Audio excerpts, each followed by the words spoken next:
প্রচণ্ড গরম পড়েছে, তো এই অবস্থায় বেলের শরবত খাওয়া কিন্তু পেট এবং শরীর ঠান্ডা রাখে। তো তাই আমি আজকে নিয়ে এসেছি বেলের শরবত বা বেল লস্যি। তো নমস্কার বন্ধুরা, আমার রান্নাঘর দ্য পিঞ্চ অফ টেস্টে তোমাদের সবাইকে স্বাগত।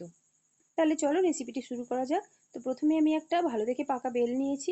এটাকে ভেঙে নিয়ে চামচের সাহায্যে ভেতরের পাল্পটা বের করে নিয়েছি। তারপর হাত দিয়ে ছিবড়েগুলো ফেলে দিয়ে আবারও আমি একটা ছাঁকনির সাহায্যে খুব ভালো মতো ছেঁকে নিয়েছি, যাতে কোনো রকম কোনো বীজ বা ছিবড়ে না থাকে, মুখে পড়লে খুব বাজে লাগে। তো প্রথমে এখানে আমি নিয়ে নিয়েছি মিক্সি জারের মধ্যে বড় চামচের প্রায় 5-6 চামচ বেলের পাল্প। তারপর ওর মধ্যে দিয়ে দিচ্ছি 3 টেবিল চামচ টক দই, দিয়ে দিলাম হাফ চা চামচ ভাজা মশলার গুঁড়ো, আর দিয়ে দিচ্ছি হাফ চামচ বিট নুন, দিয়ে দিলাম স্বাদ মতো চিনি, আর দিয়ে দিলাম একটা গোটা পাতিলেবুর রস। তারপর এর মধ্যে আমি ঠান্ডা জল দিয়ে 2-3 বার ঘুরিয়ে নিয়েছি।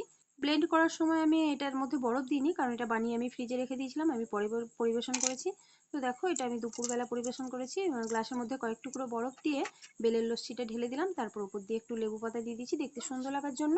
তারপর উপর দিয়ে দিয়ে দিয়েছি একটুখানি ভাজা মশলা। তো দেখো, রেডি আমাদের বেলের লস্যি বা বেল শরবত। তো বন্ধুরা, তোমরাও এই গরমে বিভিন্ন ধরনের শরবত বানিয়ে খাও, বেশি বেশি জল খাও, সবাই ভালো থাকো, সুস্থ থাকো।